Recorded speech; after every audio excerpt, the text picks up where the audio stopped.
In the name of the Father, the Son, and the Holy Spirit. Amen. Please be seated.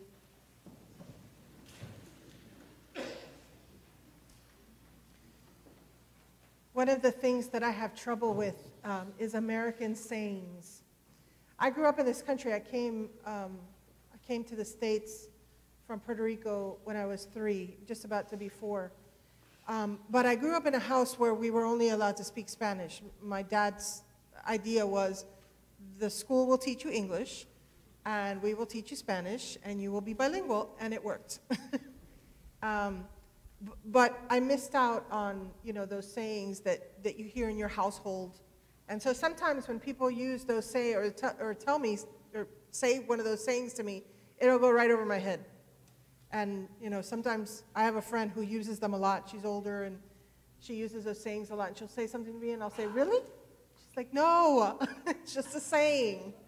So I have trouble with that. I know a lot of Spanish sayings, and it's funny to share those with people because they do, sometimes they translate. I have one in particular that does translate, but you got to think about it.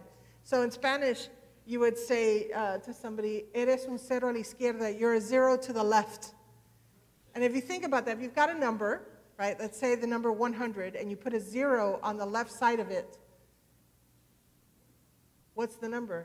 It's still 100, right? So that 0 has no value.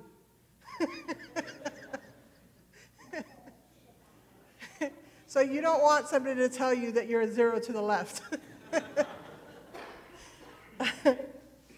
Anyway, but one of those sayings is doubting Thomas. And it comes from this gospel reading today. And we don't really use that in Spanish. At least I don't know of it. I mean, I've never heard of that saying in Spanish.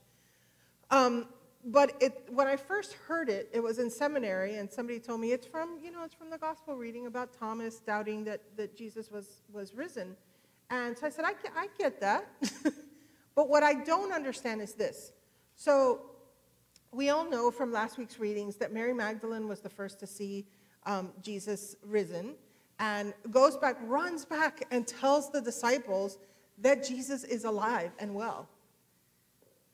And then we also know, I don't think we read it this year, we haven't read it yet, but we know that there were 2 disciples that encountered Jesus on the road to Emmaus. And they come back and they tell the disciples that they saw Jesus. But apparently they didn't trust any of those people that came to them to tell them that, because if you read this reading well, they are behind closed doors. The doors are not only closed, they're locked. And there's 2 reasons for them to be in hiding. The first one is that they don't want to be found, because a lot of people know that they were one of Jesus' followers, and something can happen to them if they're found. They could be in prison, they could be killed themselves. The second is that the body is missing. The body of Jesus is missing. That's what they're thinking. Somebody stole the body, and they're going to come and they're going to blame us for it. We don't have them. We don't know who did it, but we're going to get blamed for it, so we're just going to hide out here, right? So in fact, when Jesus appears to them and walks in without having to unlock a door, and they see his wounds, they finally believe. In my mind, the saying should not be doubting Thomas, it should be the doubting disciples, because they all doubted. We probably all doubt to this day. But they were there, they saw it, they saw their leader being crucified. And they were told that he would rise again, but they doubted anyway. So I want you all to think about that if you ever use that term, doubting Thomas. What's most important to me about this particular reading is the fact that they are behind closed doors. The fact that after everything that happened, they are still fearful. Now, I preached about this sermon, about this reading. It was my senior sermon in seminary a few years ago. I graduated in 2015. So about this time, 3 years ago, I was preaching this at seminary. When I was preparing, I had a really hard time. I wasn't sure what I wanted to say about this reading. I was just, I was having a mental block. And all of a sudden it came to me. And let me explain to you a little bit about my experience at seminary so you can understand where I was coming from. Most of you know I went to Yale Divinity School in New Haven, Connecticut. And the way things work is there's a divinity school affiliate, an Episcopal divinity school affiliated with Yale. So if you're there and you're an Episcopalian, you're a student of both Yale Divinity and Berkeley Divinity School. That's the name of the school. You apply to Yale.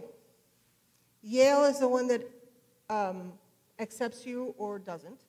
And so if you happen to get in and you're admitted into the school, but you're also an Episcopalian and you're in the ordination track, as they call it, then you're automatically a student of Berkeley Divinity School, and they have professors that are both that are Episcopalian but are professors at Yale, and they give us the theology classes and the Anglican history classes that we need to fulfill both requirements. And so we do that all in 3 years together. There are not a whole lot of Hispanics at Yale Divinity School. I don't have to tell you that. You probably know that. The only reason why I applied, Yale wasn't even on my radar, right? I finished my bachelor's degree when I was 40. Yale was not on my radar. Granted, I did graduate cum laude, but it was not on my radar. And my priest was a graduate of Yale Divinity School, and she urged me, please apply. And I had two thoughts. Who applies to Yale? Right? Who's that? I don't want to use the word that I would normally use, but who's that sure of himself that they applied to Yale? And she looked at me, she's like, I did. I said, okay. Second of all, they do not want to speak from Hialeah.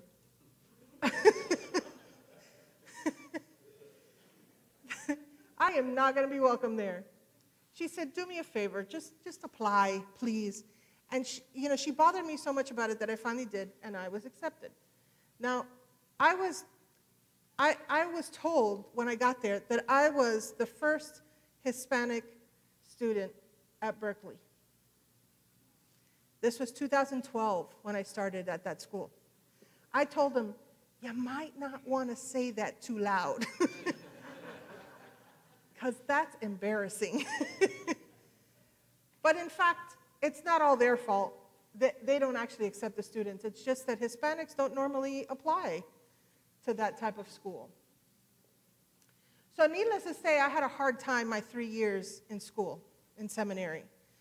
They tried to be very welcoming, in that sense of Connecticut thinks of itself as a very progressive place. That's probably more dangerous than maybe Tennessee. But they tried. They did their best. They do things like, Natalie, we'd love for you to lead us in prayer in Spanish at chapel this week. And I'd say, okay. So I'd prepare something. I'd write out a prayer or something, and I'd go up there and I'd lead them in prayer, and they'd have somebody right next to me translating in English. And one day I went up to the chapel leader and I said, you do realize I'm speaking to you in English, right? Yeah. And even though there are 5 Hispanic students in Yale Divinity School, I'm the only one who speaks Spanish. So why are we praying in Spanish? Because I know English. Well, that was a minor, what they call microaggression, but there were tons of things that happened to me while I was there. And on top of that, my family was here, including my husband, and I was there for 3 years. That was a really, really hard time for me. So here comes my time for my senior sermon, right? I was one of the chapel ministers who did the schedule for these senior sermons. Every senior had to preach throughout the year. And mine just I happened to be the last one because there were so many changes. Everybody wanted to invite their family to come when they preached, and it turned out that I was last. And so I'm struggling with the sermon, and I'm figuring out what I want to write, and because back then I wrote them, and it finally hit me. I've had a really hard time for 3 years, And here I have a captive audience right as I'm leaving.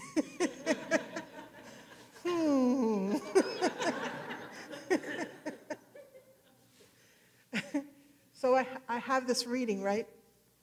And again, the doubting Thomas thing didn't really faze me. But the thing that I thought about was these disciples locked up in this room, just like the Episcopal Church is locked away up in this room, away from everybody else, away from everybody else that's different from them. Now, I look around in this room and I see all sorts of shades of color, right? Because in my opinion, we're all the same color. We're just different shades of the same color, right? And we have a Hispanic service. I've never felt discriminated against in this place. And to be honest with you, I've never felt discriminated against in Miami. In all my years living here, it took me going to Connecticut to have that experience. Yeah. So I had one fellow student tell me that my style of worship really challenged his Anglican identity. And I thought, wow, you must not be very secure in that Anglican identity of yours if my maracas bother you, right? But the Episcopal Church, our membership is dwindling. You all know that. It's written in there are dozens of articles about the dwindling numbers of Episcopalians in the United States. And the funny part is that even though we want to say that we're trying to grow, that, we need to improve our numbers, we're not tapping into the demographics that are growing in our society. You all know that by the year 2015, whites will not be the majority in this country. I mean, we live it every day. Whites are not the majority here. I mean, I come from Miami. I come actually from Hialeah. I lived most of my life in Hialeah. Hialeah is like 85% Cuban. Cuban. That doesn't mean that the other 15% is white.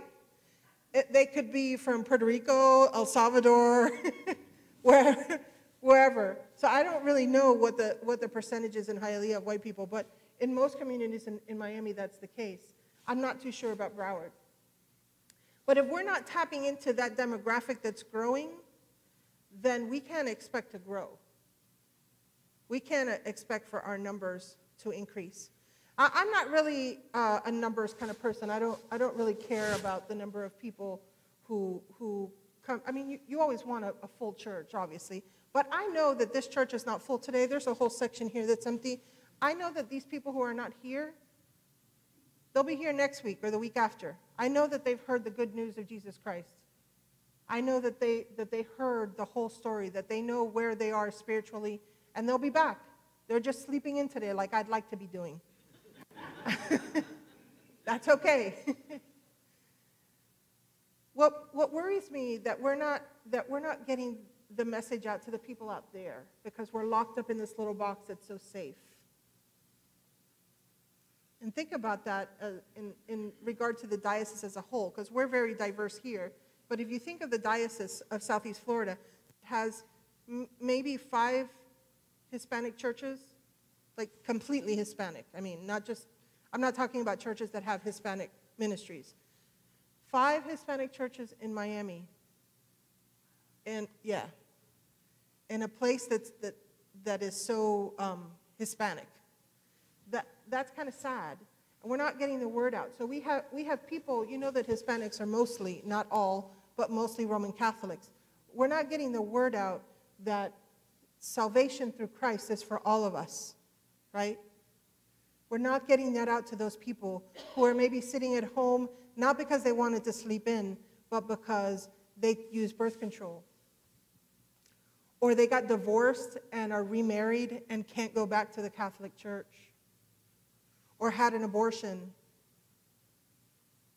Or the millions of reasons why people are not going to church, not because they don't want to, but because they can't. Because they don't want to be shamed when they can't come up and receive communion. We're not getting the word out that they can come here. And the Roman Catholic God is the same as the Episcopalian God, and it's the same as the Muslim God, the same as the Jewish God, and all of the other denominations in the Christian faith. We are locked up here in this room. And I think of myself as a very open person. I am whiter than most white people. I can assure you of that. But I consider myself very open. My husband, turns out, well, actually we did his DNA. It turns out he's European Jew. Go figure. I thought he was black. But that one threw me off. That's fine. That's fine. He didn't even know he was a European Jew. But there are always people, if you think about it, even if you feel that you're a very open person, think about the people that you refuse to get close to. Because there's somebody in your life, some kind of people that you either for fear or ickiness factor, whatever it may be, there is always somebody that we refuse to get close to, that we refuse to include in our lives. And we can always use a little bit of that opening of locked doors in our own lives. Now, today in the political environment that we're living in, what I see is a return, I shouldn't say a return, but things are coming out into the open that we thought we were done and over with. Let me just tell you this story real quick because I'm a storyteller. One of my close friends was my priest for about 10 years. And I was sent to do godly play training in Tennessee. And it's one of those trainings that's like 3 or 4 days, I can't remember how many, but it's like from 8 o'clock in the morning till 5 o'clock in the afternoon. And although I am an extrovert at church, in my personal life I am an introvert. I like my alone time.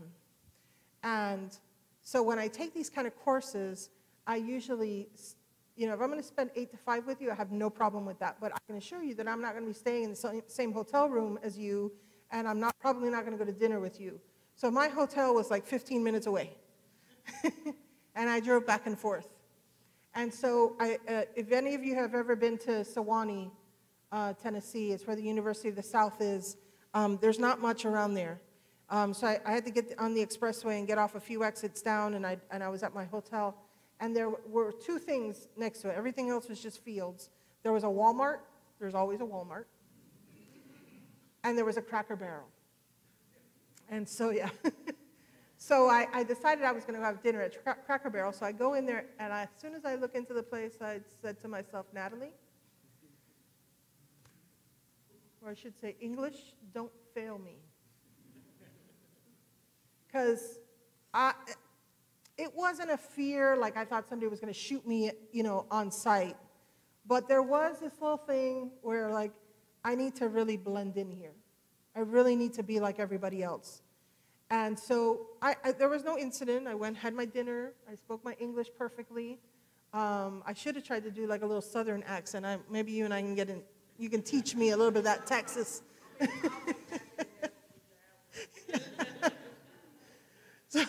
So I came home and I was talking to my friend, went to her house, and we're visiting, and I tell her the story, and I'm laughing about it, but she said to me, that's so silly. That doesn't there's no need for you to be scared. And I thought to myself, yeah, white woman from Mississippi. Really? So a few years later, now we have this political climate. I don't like to go into specifics because there's all sorts of people here. So in this political climate that we live in, it all of a sudden racism just resurfaced I mean, racism was always there, but to the extent that that we see it now, it's just amazing. Most people thought we were past this.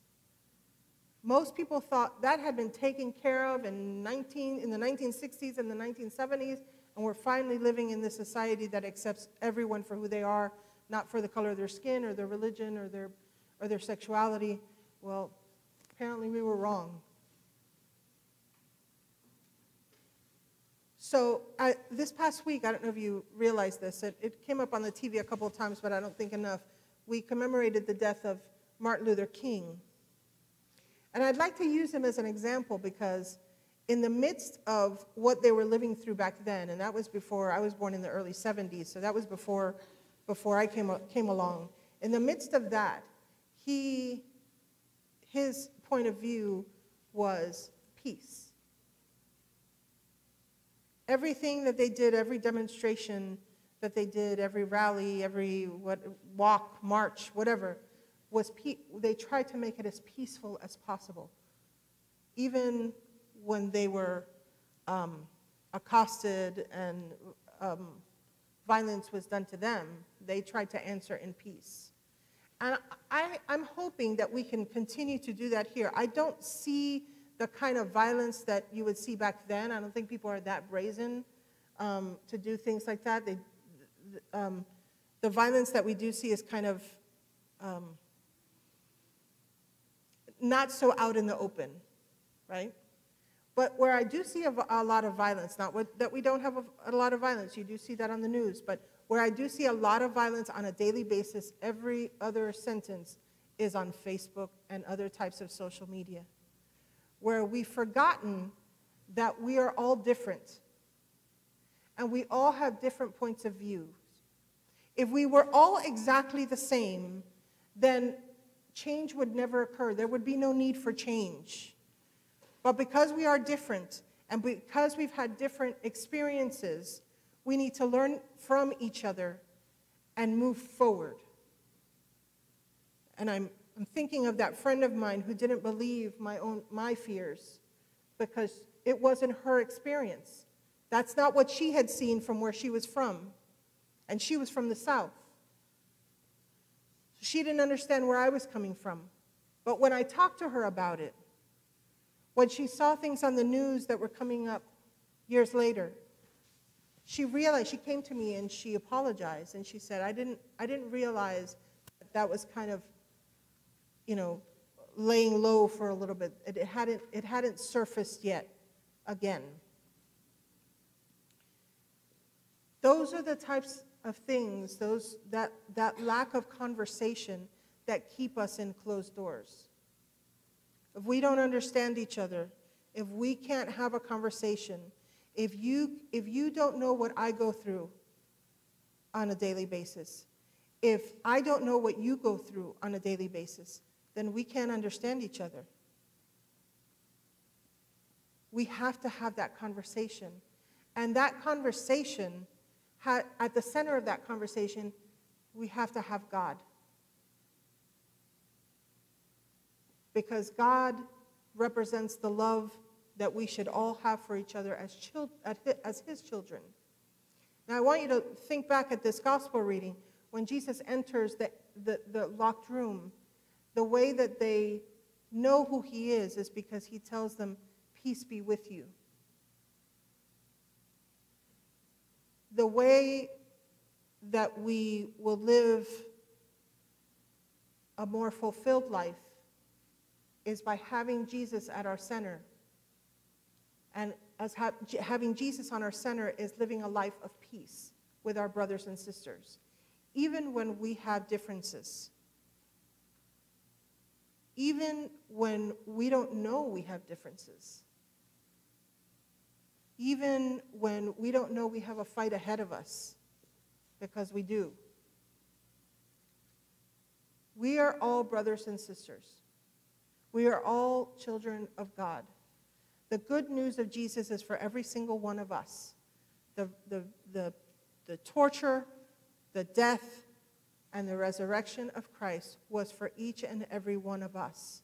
So whether we are in the church or out in the world, We need to open up those doors for everybody.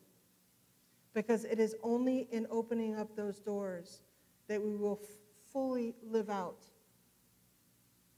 God's message and pass that message on to the rest of the world. But remember, always living in peace.